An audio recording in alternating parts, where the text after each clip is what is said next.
Hello বন্ধুরা, আসসালামু আলাইকুম। শুভরাত্রি। সবাই কেমন আছেন? আশা করি ভালোই আছেন। আমিও ভালো আছি। আর আজকে রাত্রে আমি ডিম ভুনা করব। খাবার জন্য আজকে রাত্রে এটাই থাকবে। আর আমি ডিম ভুনা এইভাবেই করি। তাই আপনাদের দেখাচ্ছি। আর এখন এইভাবে লাল লাল করে ভেজে উঠিয়ে নেব।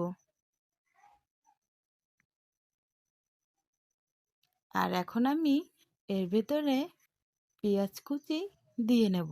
এই দেখেন, পেঁয়াজ কুচি দেওয়ার পরে একটু নাড়াচাড়া করে ভালোভাবে লাল লাল করে নেব পেঁয়াজগুলো।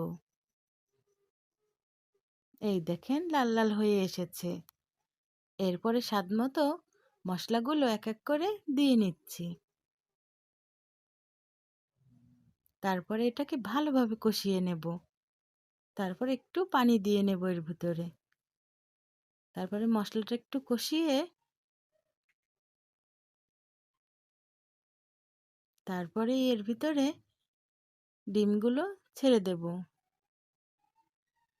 এই যে এখন আমি ভালোভাবে কষিয়ে নিলাম। এখন ডিমগুলোও ঢেলে দিলাম। তারপরে আবার অল্প একটু পানি দিয়ে নেব।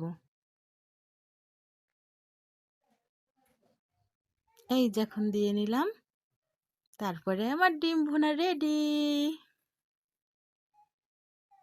কার কার পছন্দ হয়েছে অবশ্যই কমেন্টে বলবেন। আল্লাহ হাফেজ।